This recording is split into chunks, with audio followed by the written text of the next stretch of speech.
अशोक खरात संदर्भातली आणखी एक महत्त्वाची अपडेट। अशोक खरातला व्हीसीद्वारे कोर्टामध्ये हजर करण्यात आलेला आहे। काल त्याला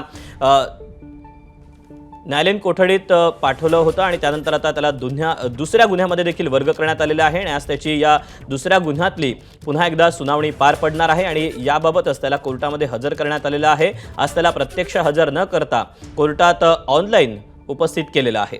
तेव्हा आता आज कोर्ट या सगळ्याबाबत काय नेमका निर्णय देते, कोर्टामध्ये काय युक्तिवाद नेमका होतोय हे पाहणं महत्त्वाचं असणार आहे।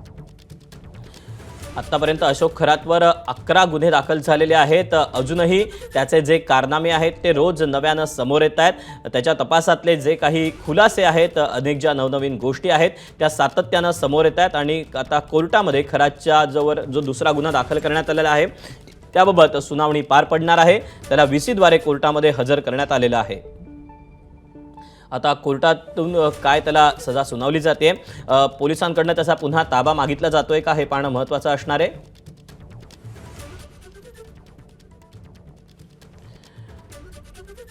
अशोक खरातला आता कोर्टात हजर केल्यानंतर आता त्याची सुनावणी पार पडते आहे। या सुनावणीत आता काय मुद्दे मांडले जात आहेत, काय युक्तिवाद केला जातोय, कुठल्या गोष्टी कोर्टापुढे ठेवल्या जात आहेत हे पाहणं देखील तितकंच महत्त्वाचं असणार आहे।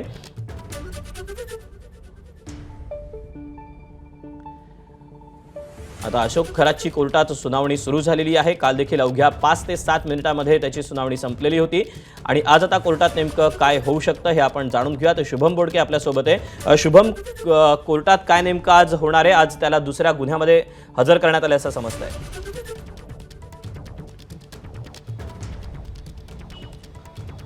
नक्कीच आपण जर बघितलं तर आज कोर्टामध्ये या भोंदू अशोक खरातला व्हीसीद्वारे त्या ठिकाणी हजर करण्यात आलेला आहे। एकूण जर बघितलं तर आता कोर्टामध्ये सुनावणी त्या ठिकाणी सुरू झालेली आहे। तपास अधिकाऱ्यांनी देखील त्यांची बाजू मांडलेली आहे, तर सोबत जे आरोपीचे वकील आहे ते देखील त्या ठिकाणी बाजू मांडताय। खरं तर या भोंदू अशोक खरातला आज ज्या गुन्ह्यासंदर्भामध्ये कोर्टात हजर केलेला आहे तो गुन्हा आहे तो म्हणजे एका महिलेवर त्याने या भोंदू अशोक खरातने ज्यावेळी लैंगिक अत्याचार केला त्यावेळी त्या महिलेला गर्भपाताच्या देखील गोळ्या ह्या खरं तर देण्यात आलेल्या होत्या आणि या संदर्भातला तपास करण्याचं जे पुढची दिशा आहे ती एसआयटीची असल्याची माहिती समोर येते आहे। काही महत्त्वाचे जे पुरावे खरं तर ज्या ओकस कार्यालयामध्ये हा सगळा संपूर्ण प्रकार घडलेला होता त्या ठिकाणाहून जे काही महत्त्वाचे पुरावे जे एसआयटीच्या हाती लागलेले होते त्या संदर्भात खरं तर तपास अधिकारी माहिती देत आहे। त्यामध्ये हे गर्भपाताच्या ज्या गोळ्या होत्या त्या कुठून नेमक्या आणलेल्या होत्या याची जी माहिती आहे ती खरं तर दिली जात आहे। एकूण जर बघितलं तर जे औषध आणलेलं त्या ठिकाणी त्या महिलेला दिलेलं होतं त्या औषधाची बॉटल देखील ओकस कार्यालयामधून या भोंदू अशोक खरातच्या कार्यालयामधून तपास अधिकाऱ्यांना आणि फॉरेन्सिकच्या टीमने ज्या ठिकाणी तपास केलेला होता त्या ठिकाणी तपासणी केलेली होती त्या कार्यालयामध्ये त्या ठिकाणी मिळून आलेली होती। या सगळ्या संदर्भामध्ये त्या ठिकाणी खरं तर हे तपास अधिकारी माहिती देत आहे। आरोपीच्या वकिलांकडून देखील त्या ठिकाणी माहिती ही दिली जाते आहे। त्या ठिकाणी आरोपीच्या वकिलांकडून सांगितलं जातंय की या सगळ्या संदर्भामध्ये ज्यावेळी हे सगळा प्रकार घडलेला होता त्या प्रकाराच्या दरम्यान आरोपीच्या वकिलांनी काही प्रश्न त्या ठिकाणी उपस्थित केलेले होते।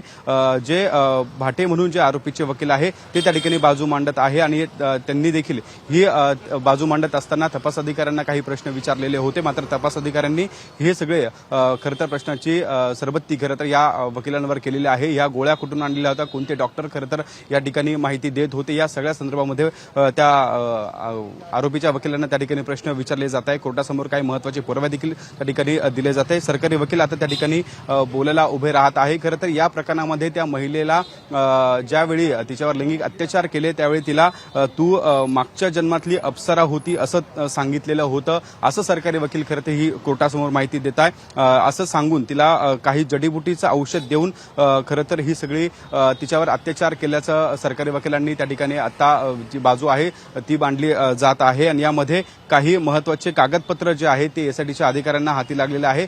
त्या अनुषंगानं एसआयटीच्या अधिकाऱ्यांनी जे माहिती दिलेली आहे त्याच प्रश्नांवर खरं तर सरकारी वकिलांकडून काही महत्त्वपूर्ण जे प्रश्न आहेत ते मांडले जात आहे। पीडितेच्या नातेवाईकांना तो आधार कार्ड, पॅन कार्ड मागत होता, प्रॉपर्टी घ्यायची आहे असं देखील सांगत होता। या प्रकरणात जर बघितलं तर या महिलेला त्या ठिकाणी अनेक आमिष त्या भोंदू अशोक खरातने दाखवलेले होते आणि या भोंदू अशोक खरातने तिच्यावर लैंगिक अत्याचार करताना तिला लग्नाचं आमिष दाखवलेलं होतं. तुझ्या नावावर काही प्रॉपर्टी घ्यायची आहे, तुझे आधार कार्ड पॅन कार्ड दे.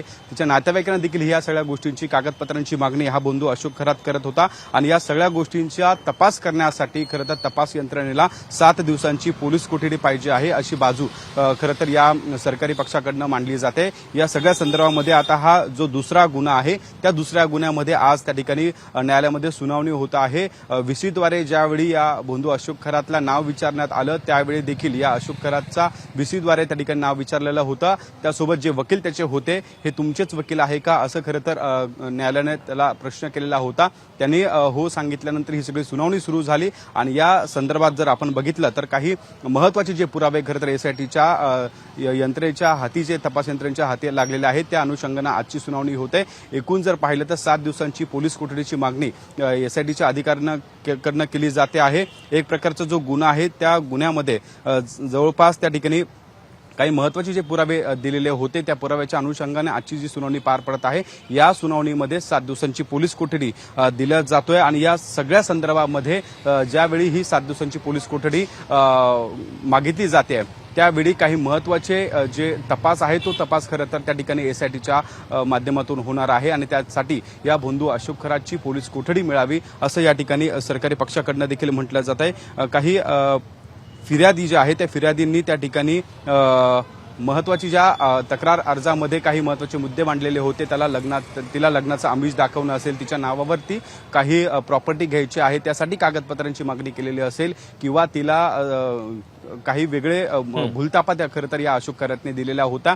त्यामध्ये जर बघितलं तर तू मागच्या जन्मातली अप्सरा आहे आणि तुझा जो विवाह आहे तो माझ्यासोबत होणार आहे, माझं देखील दुसरं लग्न होणार आहे, अशा सगळ्या भूलतापा खरं तर अशोक खरातने या पीडितीला दिलेल्या होत्या. वेगवेगळे आमिष दाखवलेले होतं आणि त्या पीडितीला या अशोक खरातने खरं तर त्याच्या या जाळ्यात अडकवलेलं होतं आणि या जाळ्यात अडकवताना यामध्ये आणखी एक अपडेट आलेली आहे ती म्हणजे आता आरोपीचे अर्थात खरातचे जे वकील आहेत ते खरातचे वकील देखील बोलतायत की ते म्हणतात की हा दुसरा गुन्हा आहे आणि हा एक प्रकारचाच गुन्हा असून या आधीच 14 दिवसांची कोठडी झाली आणि अद्याप याबद्दल माझ्याकडे कुठली फिर्याद आली नसल्याचं आरोपीचे वकील म्हणतात, खरातचे वकील म्हणतात.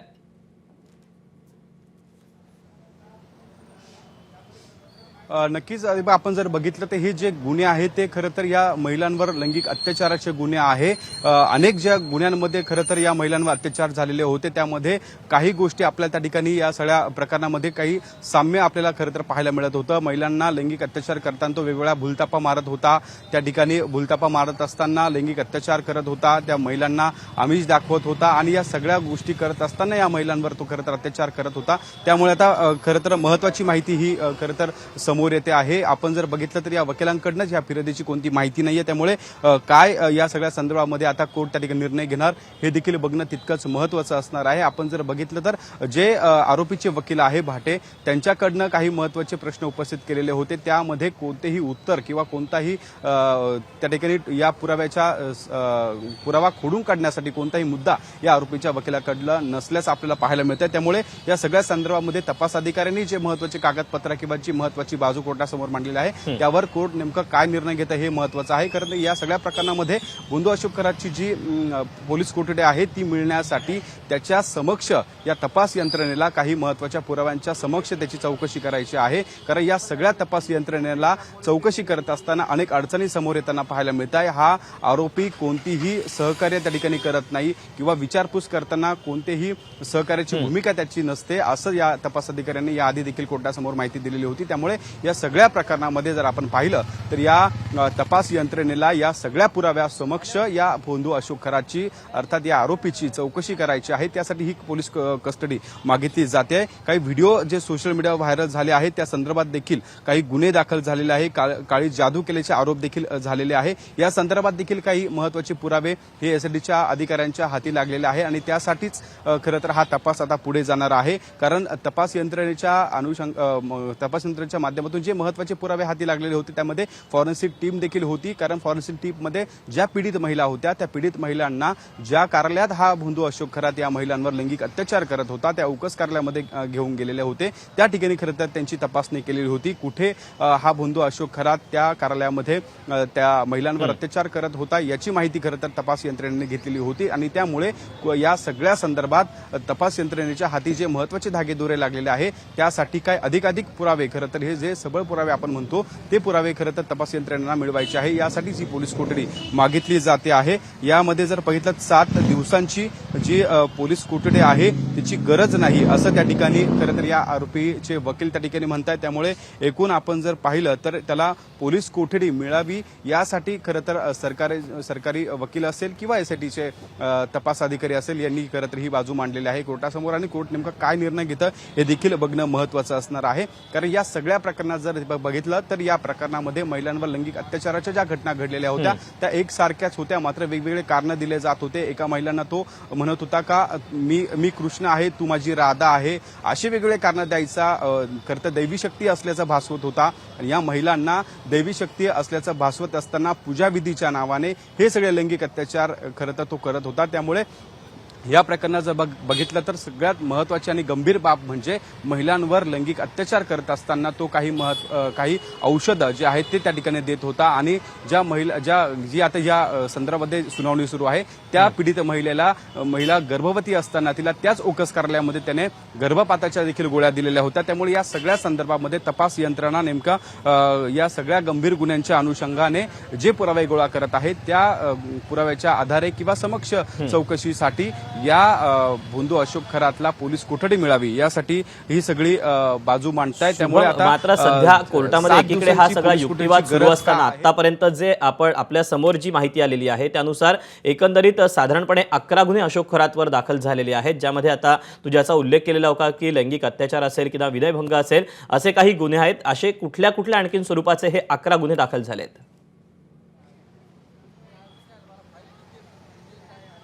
खरं तर त्या ठिकाणी महिलांना काही वेगवेगळे आमिष दाखवत होता. महिलांवर लैंगिक अत्याचार करताना तो स्वतः देवाचा अवतार आहे असं सांगत होता. काहींना तू आणि मी जुन्या काही किंवा त्या ज्या घटना घडत होत्या त्या घटनेच्या अनुषंगाने तो वेगवेगळे आमिष दाखवत होता. या सगळ्या तक्रारी ज्या पीडित महिलांच्या आलेल्या आहे या पीडित महिलांच्या तक्रारीमध्ये एक महत्त्वाची गोष्ट आहे की तो स्वतःला देवाचं रूप मानत होता, देवाचं रूप असल्याचंच भासवत होता आणि त्यानंतर या सगळ्या महिला त्याच्या या सगळ्या गोष्टींना बळी पडत होत्या. आपण जर पाहिलं तर जे महत्त्वाचे गुन्हे खरं तर त्याच्यावर हे दाखल झालेले आहेत त्यामध्ये महिलांचे लैंगिक शोषणाचे गुन्हे आहेत. त्यामध्ये त्या महिलांच्या नावावरती खरं तर प्रॉपर्टी घ्यायची आहे, मी तुझ्यासोबत लग्न करणार आहेत असं आमिष खरं तर हा भोंदू अशोक खरात या महिलांना दाखवत होता आणि त्याचमुळं कुठेतरी या महिला या सगळ्या गोष्टींना बळी पडत होत्या आणि त्याच्या या लैंगिक शोषणाच्या ज्या घटना आहेत त्या वारंवार त्या ठिकाणी घडत होत्या. त्यामुळे ज्या महिला समोर आलेल्या होत्या त्या महिलांचे काही व्हिडिओ देखील व्हायरल झालेले होते. त्या महिलांची व्हिडिओ व्हायरल झाल्यानंतर खरं तर या अनेक महिला समोर येण्यासाठी तपास यंत्रणेने मोठी खरं तर त्या ठिकाणी यंत्रणा राबवलेली होती. अनेक महत्त्वाची खबरदारी त्या ठिकाणी घेतल्याचं पाहायला मिळालं होतं. त्यामुळे या ज्या गुन्ह्यांसंदर्भात या तपास यंत्रणेकडे काही पुरावे आलेले आहेत त्या पुराव्यांसाठी या महिलांची जाबजबा नोंदवत असताना काही पुरावे हातात आल्यानंतर या भोंदू अशोक खरातने ज्या पद्धतीने या महिलांना त्या ठिकाणी त्याच्या जाळ्यात अडकवलेलं आहे त्याचे कारण हे त्या ठिकाणी सारखेच असल्याचं तपास यंत्रणेच्या समोर आलेलं होतं. त्यामुळे एकूण जर पाहिलं तर आता कोर्टाने दोन्ही बाजू आहे त्या ठिकाणी ऐकून घेतलेल्या आहे आणि या सगळ्या संदर्भामध्ये 7 दिवसांची जी पोलीस कोठडी आहे ती खरं तर अशोक खरातला मिळेल का हा खरं तर प्रश्न असणार आहे. आरोपीला त्या ठिकाणी विचारलं जात आहे की आरोपी या सगळ्या संदर्भामध्ये आता बघितलं तर या सगळ्या याच्यात आरोपीला काही बोलायचं आहे का असं कोर्टाने त्या ठिकाणी प्रश्न उपस्थित केला होता. मात्र आरोपी त्या ठिकाणी काहीही बोलला नाही. आपण जर बघितलं तर यामध्ये ज्यावेळी महिलांचे लैंगिक शोषणाची जे खरं तर सुनावणी होती या सुनावणीच्या दरम्यानमध्ये भोंदू अशोक खरात कोणतीही गोष्ट बोललेला नाही. कोर्टासमोर त्यांनी कोणतीही त्याची बाजू मांडली नाही किंवा त्याच्या वकिलांनी देखील या सगळे जे दावे आहेत किंवा जे तपास यंत्रणेने जो तपास केलेला आहे जे पुरावे खरं तर दिलेले आहे त्या पुराव्यामध्ये कोणताही त्या ठिकाणी तपास यंत्रणेचा मुद्दा खोडून काढलेला नाही. कारण त्याने जे लैंगिक शोषण महिलांचं केलेलं आहे त्यासाठी जे पुरावे आवश्यक आहे ते सगळे पुरावे तपास यंत्रणेसमोर आहे. मात्र ज्यावेळी आपण पाहिलं तर या अशोक खरातने काहींना महिलांना त्या ठिकाणी पूजाविधी केलेली होती, नाग येतो किंवा या नागाचं भीती दाखवलेली होती। या संदर्भात नाग, चिंचोके किंवा या सगळ्या संदर्भामध्ये जर पाहिलं तर वाघाची कातडी या सगळ्या संदर्भामध्ये या भोंदू अशोक खरात कोर्टासमोर बोलला होता। मात्र या महिलांच्या लैंगिक अत्याचाराच्या सुनावणीच्या दरम्यान या भोंदू अशोक खरातच्या तोंडातून एकही शब्द निघालेला नाही। युक्तिवाद सुरू असताना त्या ठिकाणी कोर्टाने काही प्रश्न या आरोपीला विचारले, त्यावेळी देखील हा भोंदू अशोक खरात कोर्टामध्ये मान खाली घालून उभा असल्याचं आपल्याला मागच्या सुनावणीच्या दरम्यान पाहायला मिळालं होतं। आज देखील कोर्टाने काही विचारलं असता त्याला त्या सगळ्या संदर्भात तो कोणताही त्या ठिकाणी बोलला नाही किंवा त्याच्या वकिलांना देखील कोणताही हा जो मुद्दा आहे तो खोडून काढला नाही। आता या ठिकाणी युक्तिवाद संपलेला आहे। युक्तिवादानंतर आता दोन्ही बाजूच्या खरं तर कोर्टाने ऐकून घेतल्यानंतर काय निर्णय कोर्ट घेणार हे देखील बघणं महत्त्वाचं आहे। त्या ठिकाणी जे 3 कॅमेरे लावलेले होते व्हीसीद्वारे खरं तर आज या आरोपी अशोक खरातला सुरक्षेच्या कारणास्तव कोर्टामध्ये हजर केलेलं होतं। त्यावेळी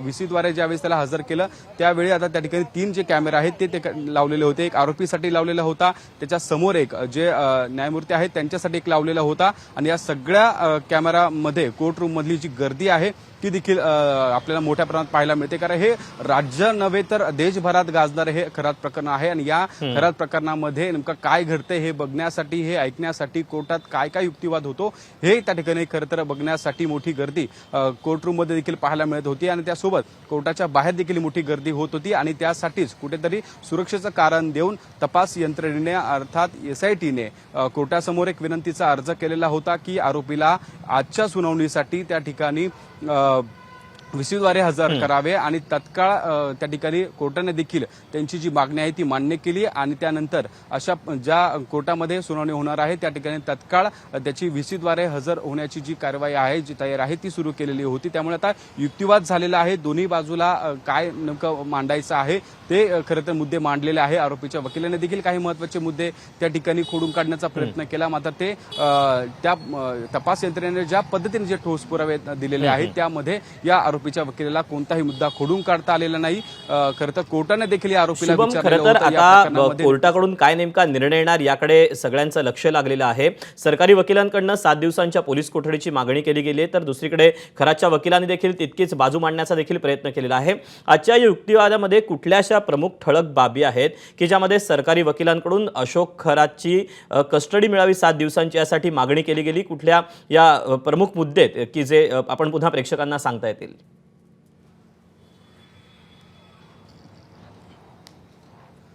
दीपक, यामध्ये सगळ्यात महत्त्वाचा मुद्दा म्हणजे या पीडित महिलांवर ज्यावेळी तो लैंगिक अत्याचार करत होता त्यावेळी त्यांना वेगवेगळे आमिष दाखवत होता। काहींना लग्नाचं आमिष असेल, काहींना त्या ठिकाणी प्रॉपर्टी तुझ्या नावावर घ्यायची असं आमिष असेल, काहींना दैवी शक्तीचं काही कारण देत होता, स्वतः देवाचा अवतार आहे असं सांगत होता। आणि या सुनावणीच्या दरम्यान महत्त्वाचं कारण म्हणजे ज्यावेळी या महिलांवर लैंगिक अत्याचार ज्या पीडित महिलेवर करण्यात आले त्यावेळी तिला लग्नाचं आमिष दाखवलेलं होतं। दुसरं महत्त्वाचं म्हणजे तिच्यासोबत तिच्या नातेवाईकांकडे देखील या महिलेला तुझ्या नावावर प्रॉपर्टी घ्यायची आहे असं देखील सांगत होता, आधार कार्ड, पॅन कार्डची मागणी करत होता। त्यामुळे या महिलेचा विश्वास त्या ठिकाणी खरं तर अजून त्या ठिकाणी जास्त वाढेल यासाठी खरं तर या भोंदू अशोक खरातने काही थापे आहेत ते मारलेले होते। या महिलांना सांगत असताना त्या महिलांच्या संदर्भामध्ये त्या महिलेचा विश्वास कसा या भोंदू अशोक खरातवर बसेल असा खरं तर प्रयत्न हा होत होता आणि तीच खरं तर तोच महत्त्वाचा मुद्दा हा युक्तिवादाच्या दरम्यान तपास यंत्रणेने कोर्टासमोर मांडलेला आहे। आणि ज्यावेळी जे काही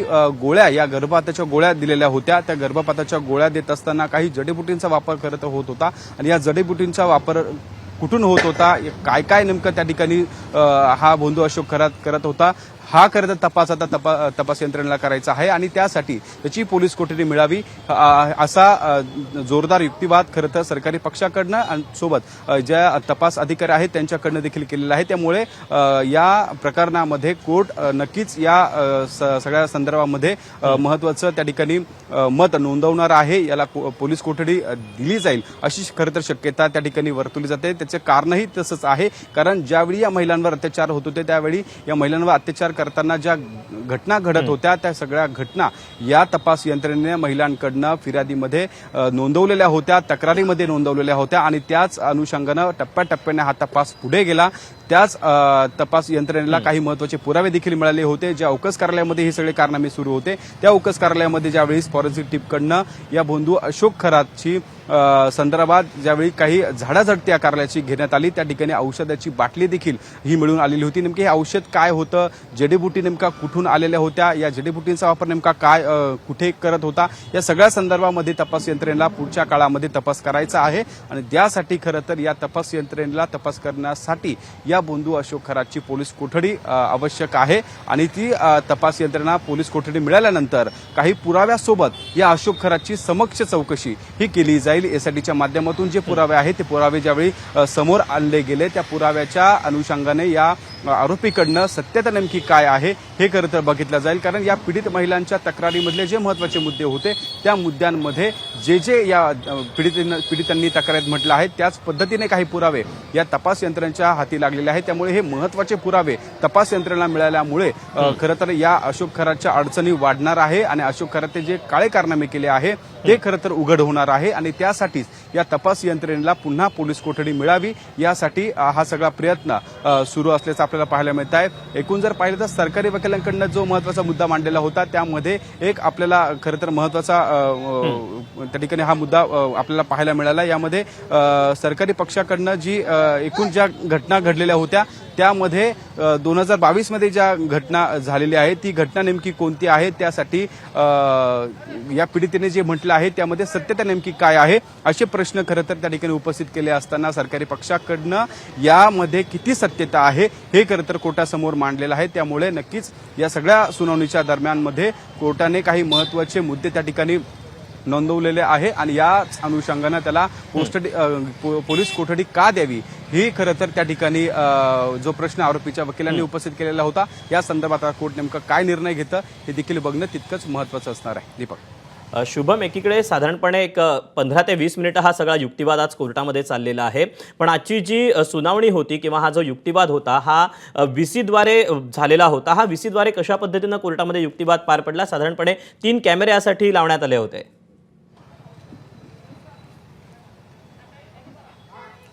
नक्की दीपक, आपण जर बघितलं तर व्हीसीद्वारे ज्यावेळी एसआयटी कडनं आरोपीला हजर करावा लागेल किंवा त्याच्या सुरक्षेच्या कारण जे महत्त्वाचे कारण तपास यंत्रणेला समोर आलेले होते त्या अनुषंगाने एक अर्ज खरं तर कोर्टाला दिलेला होता।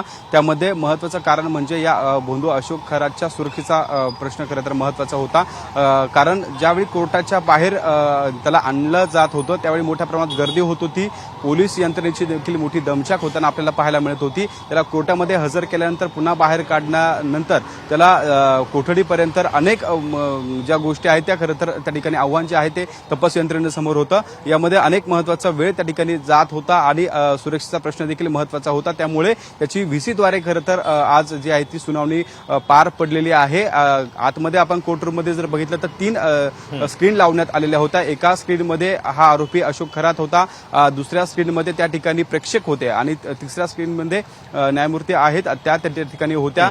कोर्टाला या सगळ्या गोष्टींवर काय नेमकं मत नोंदवताना कोणतीही अडचण येऊ नये ही सगळी जी खबरदारी आहे ती खरं तर आपल्याला कोर्टरूममध्ये घेत असल्याचं पाहायला मिळालं होतं। ज्यावेळी अर्ज आला, हा विनंती अर्ज मान्य झाला, त्यानंतर तब्बल 1 तासभरापासून आतमधली जी तयारी आहे ती त्या ठिकाणी सुरू होती आणि या सगळ्या यंत्रणेच्या माध्यमातून व्यवस्थितपणे ही सुनावणी पार पडली जाईल यासाठी खरं तर सगळं या गोष्टी खरं तर त्या ठिकाणी अधोरेखित करण्यात आलेल्या होत्या।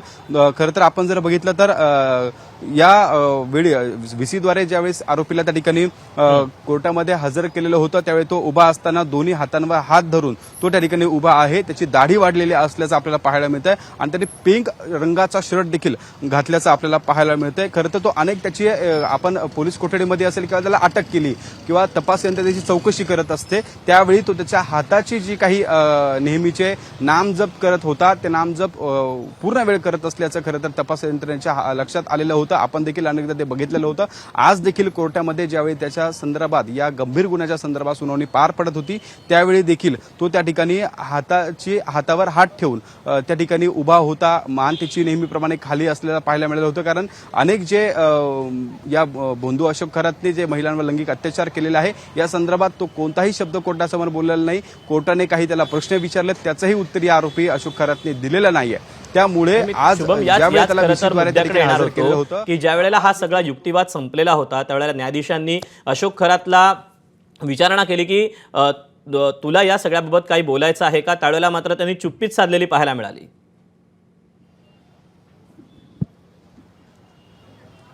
नक्कीच खरं तर त्याला ज्या ज्या वेळा खरं तर कोर्टात हजर केलं होतं दीपक, त्या वेळा कोर्टात हजर केल्यानंतर त्याला नाव विचारण्यात येतं. सुरुवातीला ज्यावेळी सुनावणीला सुरुवात होते तेव्हा आरोपीला नाव विचारलं जातं.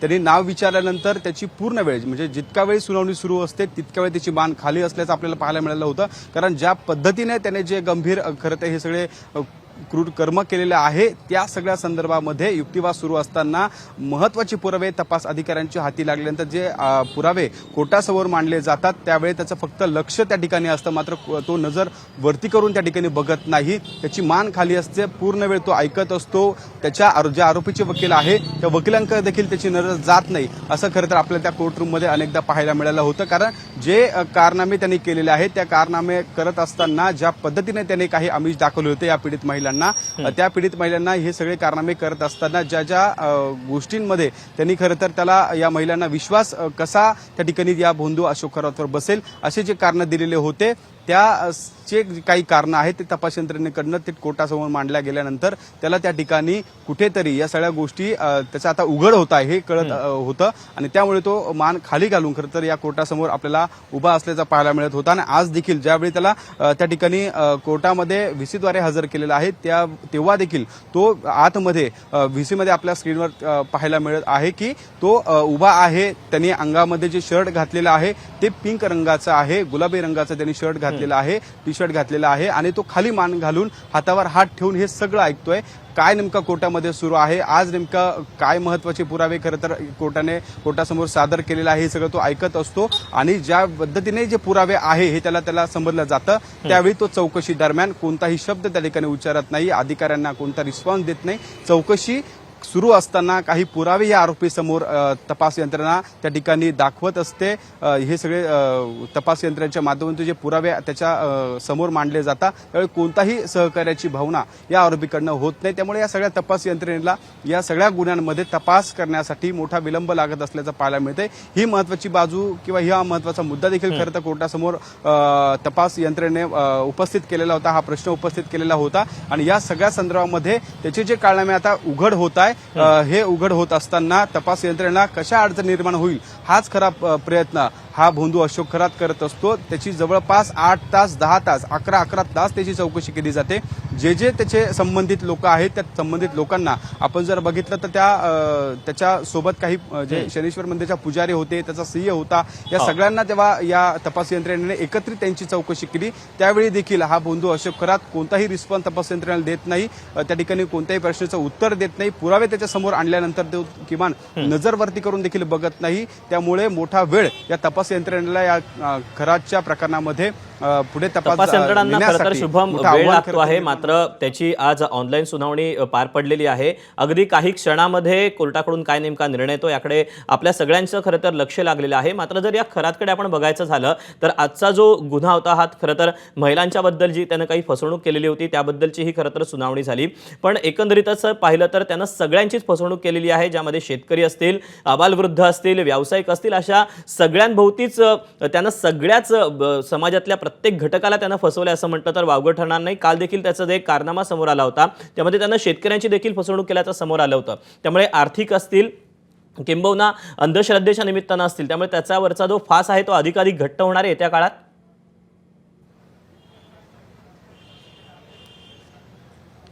नक्कीच फक्त या महिलांच्या लैंगिक अत्याचाराचाच गुन्हा त्याच्यावर नाही तर फसवणुकीचे गुन्हे देखील दाखल आहेत. त्याची बायको जी आहे कल्पना खरात हिच्यावर देखील फसवणुकीचा गुन्हा शिर्डी पोलीस ठाण्यामध्ये दाखल आहे, गुन्हा दाखल करण्यात आलेला आहे. एकूण जर बघितलं त्याची मोठ्या प्रमाणात मालमत्ता आहे, त्या मालमत्तेची ज्यावेळेस खरं तर चौकशी होत आहे आयकरकडनं देखील या संदर्भामध्ये लक्ष आहे. या सगळ्या मालमत्ता कुठून त्याने जमवलेल्या आहे याची देखील माहिती घेतली जाते. मोठ्या प्रमाणात या शेतकऱ्यांच्या जमिनी घेत असताना त्यांनी कॅश स्वरूपात हे सगळे व्यवहार केलेले आहे. त्याच्या मुलीच्या नावावर जी प्रॉपर्टी घेतलेली आहे त्या मुलीच्या नावावरची प्रॉपर्टी देखील कॅश स्वरूपात घेतल्याचं त्या ठिकाणी पाहायला मिळत आहे. त्यामुळे नक्कीच या पुढील काळामध्ये तपास यंत्रणेच्या माध्यमातून जो तपास होणार आहे त्यामुळे या आरोपी अशोक खरातचा पाय जो आहे तो अधिकाधिक त्या ठिकाणी खोला जाऊ शकतो. कारण जे महत्वाचे पुरावे तपास यंत्रणेच्या हाती लागत मिळत आहे, त्यामुळे कुठेतरी अशोक खरातची अडचणी हा वाढणार आहे। आणि दीपक, यामध्ये सगळ्यात महत्त्वाचं आपण ज्यावर आता चर्चा करत होतो, या तपासाच्या दरम्यान नेमका कशा अडचणी निर्माण होत होत्या, या तपास यंत्रणेला नेमक्या किती मोठ्या प्रमाणात हे आव्हानं त्या ठिकाणी या अशोक खरातकडनं समोर उभे ठाकले जात होते, यामध्ये जर बघितलं तर आज देखील आरोपी तपासात सहकार्य करत नाही असं सरकारी पक्षाने युक्तिवाद केलेला आहे।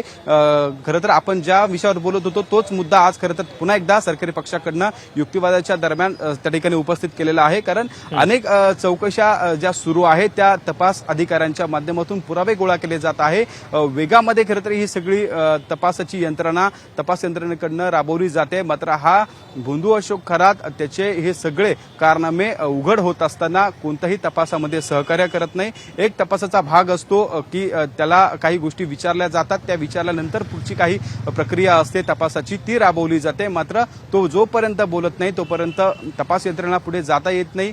पुढच्या काही गोष्टींचा निर्णय घेण्यासाठी अधिकाधिक तो वेळ आहे तो वेळ त्या ठिकाणी जातो।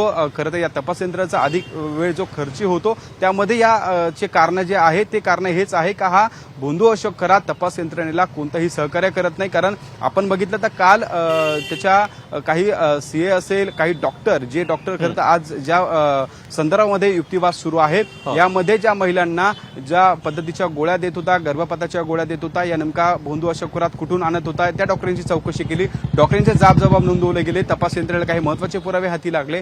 डॉक्टरांची चौकशी केल्यानंतर आर्थिक संबंध होते का, अशोक खरात सोबत त्यांचं काही बोलणं होत होतं का, अशोक खरातचे आणि त्या संबंधित डॉक्टरांचे कधीपासून सगळे संबंध आहे, या सगळ्या गोष्टींचा तपास करत असताना महत्त्वाचे पुरावे खरं तर तपास यंत्रणेच्या हाती लागलेले आहे। मात्र हा अशोक खरात त्या गोष्टींना कुठेही दुजोरा देताना पाहायला मिळत नाही। त्यामुळे नक्कीच या सगळ्या संदर्भामध्ये जर आपण पाहिलं तर या अशोक खरातच्या प्रकरणामध्ये तपास यंत्रणेसाठी हे मोठं आव्हान आहे। कारण ज्या पद्धतीने अनेक प्रकरणामध्ये आपण बघतो आरोपी माहिती देत असतो मात्र पुरावे खरं तर तपास यंत्रणेच्या हाती लागत नाही, मात्र या ठिकाणी आपलं काहीसं वेगळं पाहायला मिळतंय।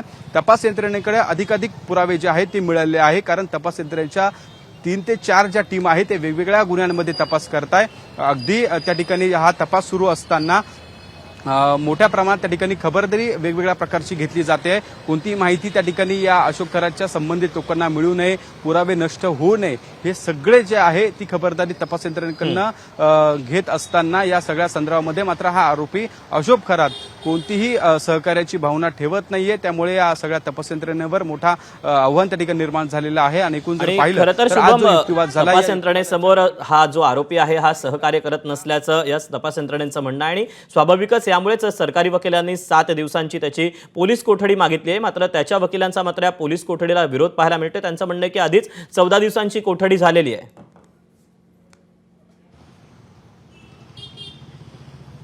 नक्कीच खरं तर जो तपास सुरू आहे त्या तपासामध्ये महत्त्वाचे पुरावे ज्यावेळेस सादर कोर्टासमोर केले गेले त्यावेळी काही महत्त्वाचा जो युक्तिवाद झालेला होता त्यामध्ये जर पाहिलं तर या सगळ्या संदर्भामध्ये इतक्या दिवसांची पोलीस कोठडीची आवश्यकता का आहे, कारण 14 दिवसांची पोलीस कोठडी त्याला याआधी देखील मिळाली होती।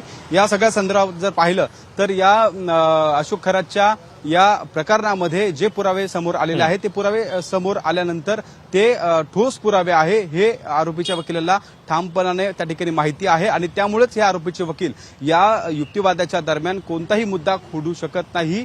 सरकारी बाजू जी मांडली जाते, तपास यंत्रणेकडनं ज्या बाजू मांडल्या जात आहे त्या संदर्भामध्ये कोणताही मुद्दा त्या ठिकाणी मांडला जात नाही। आपण आता बघतोय अशोक खरातला 8 एप्रिल पर्यंत पोलीस कोठडी ही सुनावण्यात आलेली आहे। आता महत्वाची माहिती समोर येते कोर्टरूम मधून 8 एप्रिल पर्यंत खरं तर आता पोलीस कोठडी या ठिकाणी अशोक खरातला त्या ठिकाणी दिलेली आहे। या सगळ्या संदर्भामध्ये आता पुन्हा एकदा तपास यंत्रणेसाठी जवळपास 8 एप्रिल पर्यंत हा वेळ असणार आहे। या प्रकरणामध्ये अनेक महत्त्वाचे धागेदोरे हे खरं तर त्या ठिकाणी तपास शुभम तुला थोडंसं थांबवते, आपण प्रेक्षकांना ही अपडेट देऊया। पुन्हा तुझ्याकडे येतोय की खरातला आता 7 दिवसांची पोलीस कोठडी सुनावण्यात आलेली आहे। आज हा सगळा युक्तिवाद पार पडलेला होता। सरकारी वकिलांनी त्याच्या 7 दिवसांची पोलीस कोठडी मागितलेली होती आणि या सगळ्याबाबत आता ही एक महत्त्वाचा जो निकाल आहे, जो निर्णय आहे तो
एबीपी माझा, उघडा डोळे बघा नीट.